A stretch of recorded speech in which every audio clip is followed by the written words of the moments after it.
Does anyone have any idea if Nexon will ever buff and nerf classes, or will these classes like stay the same way they are for the rest of the game's life?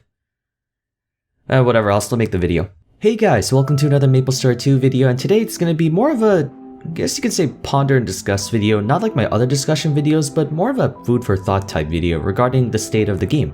I don't know, just been trying to figure out how to balance the classes in this game. For the most part, I think MS2's classes are decently balanced, although I wish I can say the same for MapleStory 1. But I still think there could be some tune-ups or downgrading for certain classes, though for me, balancing is a pretty sensitive topic because when it comes to balancing characters or classes, there's a lot more to it than just like increasing or lowering numbers, which a lot of players think is how you should fix things. It's because depending on how you balance the class, you can often run into what I like to call foundational collapse, where a seemingly harmless or minuscule little buff or nerf can make a character either extremely overpowered or completely useless just because there are a few reasons for why X class's Y ability did Z damage, not just for the sake of doing actual damage. So I want to go through each class and talk about possible buffs and nerfs for each one, and then I'll explain why I think they're deserved. I haven't played every class in the game, so I suppose this wouldn't be a very statistically backed video, but it's a discussion video. Love to hear what you guys think, by the way. So let me know in the comments below what classes you think should be balanced. Oh, by the way, since this is a discussion type video, there will be really nothing important happening in the background footage, which means, yeah, nothing to see here. Alright, let's get started. I will start with warriors. I think berserkers are overall in a nice spot, with respectable bulk, and while their damage is super high, it's somewhat balanced by the fact that they're short ranged with slow animations. I think the class could be buffed in some aspects and nerfed in others. A lot of their combat revolves around the Dark Aura passive, which gives them more spirit for however long they're in combat for, and it stacks up to 10 times to give 20 spirit per second, which I feel is appropriate since some of their skills they drain quite a bit of spirit. But what I don't like is how a good number of their skills are based on your Dark Aura stacks. 3 skills need your Dark Aura to be at maximum stacks: Dark Breaker, Intimidation, and Dark Might. And they all consume the stacks, which means you can only use one of the 3 each time you reach 10 stacks of Dark Aura. And getting to 10 stacks isn't that hard, but it sucks that you can only use 1 per time. When I was playing Berserker during the closed beta, I didn't like that you can only use one of the 3 skills. Each one has their own application, but it would be nice if Berserkers could be allowed to use all 3 or like even 2 of them just before their stacks reset, just to add a bit more color into their kit. As for to counteract that and what they should be nerfed on, the only thing I could see that could be toned down a bit would be Groundbreaker. Around max stacks, you're spamming an over 500% damage attack for 40 spirit. I understand Void Slash build is much better for overall DPS, but Groundbreaker does too much damage for being a spammable no cooldown ability. It costs 40 spirit, which is very high, but your spirit regens so fast that can almost be called a DPS tool. The base damage is fine, I think we can leave it at that, but maybe decrease how much extra damage it deals per stack of Dark Aura. Especially if we make it so that you can use all 3 Dark Aura abilities, a little less damage on Groundbreaker kinda like keeps it evened out a little bit. Knights. You know, I think they're probably fine, but I do want to change one ability, Shield Wall. It lets you make a barrier field around you that buffs party resistance by a flat amount, but instead I think I know of a cooler way that you can design the ability. Kind of a ripoff from the League of Legends champion Braum, but we can make Shield Wall an ability that makes you pop up a large shield in front of you that lets you tank enemy projectiles, even ones that target other players besides you. So you can block a lot of attacks for a short period of time and act as a literal wall for your teammates to stand behind. I think it's appropriate considering the name is Shield Wall, but it doesn't create a wall, it just creates kind of like an AoE aura. Apart from that, I think their damage is fine for a tank and their party utility is in a good spot. Runebladers. From a damage standpoint, I think they're in a good spot, but definitely buff Flame and Frost Sigil. Storm Sigil in terms of practical application is just infinitely better than the other 2. I think Flame Sigil has about comparable damage to Storm Sigil, but the difference is that Flame Sigil does it over a period of time while Storm is instant. I feel like Flame should do more overall damage than Storm Sigil, but be spread out over a few seconds. For instance, say Storm Sigil does 300% in one attack, Flame Sigil should do 200%, but then like another 200% burn damage over 4 seconds. Does that make sense? I like that Flame Sigil attacks leave fire on the ground for more burn damage, but just that burn damage doesn't match how much total damage Storm Sigil has. Plus, elemental damage doesn't seem to really matter. I went on the wiki and searched up enemies like bosses and such, and none of them really have any resistances to elemental attacks. Like ice-based monsters, they don't take bonus damage from fire, and dark-based monsters don't take bonus damage from light. So there really is no point to having elemental damage. All the bosses, they only have like defensive resistance, no elemental immunities, or like you take half damage from fire attacks, or like I would assume if you hit Fire Dragon with fire, that would heal him because he realized he's literally on fire, but I guess not.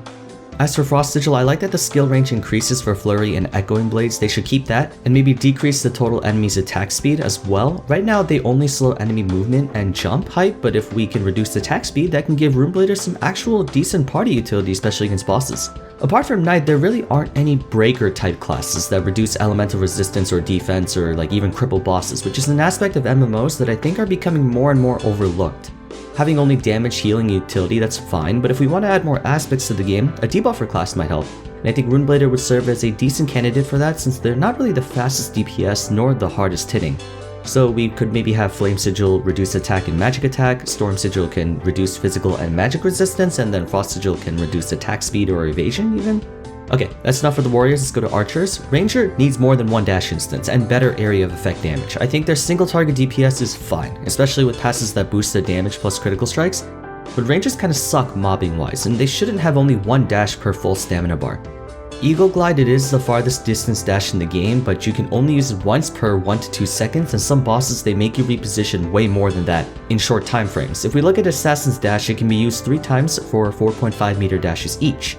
Rangers could go down from maybe like 7.5 to 6.5 and then lower the stamina cost from 80 to 60, that way they can do it twice per full round for about maybe the same amount of distance as an assassin. As for the mobbing, basic wave clear attacks like Arrow Stream and Arrow Storm should do slightly more damage. At maximum level, Arrow Stream only does about 250% damage, and while it has great range and no spirit cost, that's pretty weak for a mobbing attack. Wizards can do over 600% damage for only 20 spirit with an attack that is essentially the same range. For nerfs, I don't think they need one. Maybe one thing you can nerf is Rapid Shot's spirit cost. I understand it's meant to be a single target DPS attack, but it can also hit multiple targets beyond the first. Currently it costs about 7 spirit. I think if we maybe raise it to 8, it lowers how much you can actually spam it in one sitting without gutting your DPS completely, especially if we give them a little more mobility. Heavy Gunners, I think skill-wise they're fine, but for a class that can carry a friggin' minigun, don't miniguns weigh like 80 pounds or something? Heavy Gunners should not be that squishy. And while I understand they're a ranged class, if you can carry a godforsaken minigun like it's a handbag or a purse, come on, you gotta be pretty buff. Give them a bit more base bulk. It not only makes sense from a thematic standpoint, but also practically. Heavy Gunners are slower than Rangers, so they should be a bit more tanky to make up for it. Okay, next is Mage. Priests, they're in a good spot right now, I wouldn't touch them. Wizards, on the other hand, they need some nerfing. Don't get me wrong, I like Wizards a lot, but they're just way too overtuned right now. I remember someone telling me that Wizards got nerfed in KMS2 already, so I think they've already settled that problem, but I'm still going to talk about my thoughts in balancing the class. Wizards need an overall DPS nerf. They do way too much at the moment for how little you need to actually work on Wizards as compared to like a Thief who has to work in 80-hour hard labor weeks with no breaks at all, and Wizards get to kick back in their corner office and just do paperwork. I would either give them longer skill cooldowns for their main elemental attacks so they would have to use no cooldown attacks more often like Arcane Blast and Magic Claw. Alternatively, they could raise spirit costs. I don't want to lower their damage numbers because being powerful mages, their attacks should hurt a lot, but increasing spirit costs by like 10% could stifle their destruction just a little, not too much, without actually like, destroying the class. Now to circumvent the nerf, what I think they should do, is just like how I talked about Runebladers, is to give more agency to each element. Right now, the only difference between each element is basically animation and range, plus I guess damage differences. If we gave them a theme to each element, we can make wizards a lot more interactive to play with, since most wizards just use fire and occasionally ice for chaos rates, never lightning. Let's give wizards a bit of an incentive to try multiple elemental builds. Last is Rogue. Assassins are fine damage-wise, but what they need is some more wave clear, just like archers, I know Shadow Cutter is good for mobbing, but Fragmented Star could use less spirit. Hardly anyone uses Fragmented Star for either single target or wave clear, yet it's one of the cooler abilities in Assassin's kit. Additionally, Shadow Burst and Soul Grind should get lower cooldowns too, since both are like an 11 to 12 second cooldown, which is really long for a rather decent mobbing attack. That's about it though, they're in a good spot right now. Thief. I never denied that thieves can do hella damage in fights, but the amount of practice you need to spend on a thief to reach said hella damage is just too costly. I think they should make thieves more rewarding to play, not saying lower the skill ceiling and make the thieves brain dead, not that at all. I want to make it so good thieves can like hyper carry boss rates. In my thief review video, I talked about how thieves can do, once again arbitrary numbers, between 60 to 120% performance capacity. If we move that to like 80 to 140, that would mean that bad thieves will still end up being useless, but really good thieves will be highly sought after. Unless you're a thief who's friends with like really high level players, or if you're in a guild, even if you have god tier mechanics and gear, if you join a public chaos raid party, you're almost guaranteed to be kicked without even getting a chance to show off what you got, just because the stigma on thieves right now is just so bad. If we make it so thieves can overpower every other class by like miles if you fully master the mechanics, that would make thieves a lot better. As for how to do that, I'm not quite sure. It's a little more complicated than just simply buffing their damage. That would make thieves easier to play. I like that thieves are challenging to play, they should stay that way, but we have to make it so that thief players can feel a lot more benefit for their time and dedication put into the class. Okay, well, that wraps up for my thoughts on balancing. What do you guys think? Do you think these buffs and nerfs I propose are justified, or do you think some classes should or shouldn't be balanced? Let me know what you guys think in the comment section below. I don't suppose Nexon will ever do these nerfs, but I do love theory crafting, keeps my brain going. Alright, thanks again for watching guys, and I will see you again in the next video. Take care.